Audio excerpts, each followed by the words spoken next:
Obwakabaka bwa Buganda okuyita mu Katikkiro Charles Peter Mayiga butongoza ebyuma ebizikiriza omuliro mu Masiro Kasubi nga bino byateekeddwa okwetooloola ennyumba zonna eziri mu Masiro. Ebyuma bino byabaweereddwa gavumenti ya Japan nga bibalirwamu emitwalo gya $50. Nebaza abakugu ba injiniya kye bakola bakimanyi era tujja kuba nabo okumala ebbanga ddene okulaba nti n'abalabirira ekifo kino bamanyi enkozesa y'ebyuma ebyo. Katikkiro wabadde atongoza omulimu guno basoose kulambula ennyumba zino zonna eziri mu Masiro kw'ossa n'ebifo ewateekeddwa ebyuma ebizikiriza omuliro era nga bamunnyonnyola engeri gye bikozesebwamu n'amazzi obuwanvu bwe gatuukako. Bwe mba nnyimiridde wano nsobola okuba mita 8 okuva wano wansi.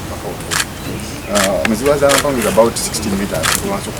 Mayiga annyonnyodde abakungu ba UNESCO bano omulimu ogwakoleddwa okutangira omuliro ogwavaako okujja kwa Masiro. Naye omuliro gwe gwayonoona ennyumba gwe gwagyokya. Awo nno okugizaawo nga totaddeewo bizikiriza singa omuliro guddamu ne gukwata. Obanga ayozezza ate n'oyanika mu ttaka.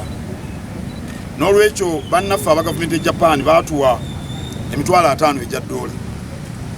Ne baziyisa mu UNESCO era ze tukozesezza ne tuwanga ebyuma ebyo bye mulabye ebyenasula singa omuliro guba baluseewo.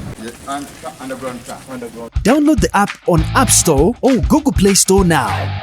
Vision Digital Experience, the future of media.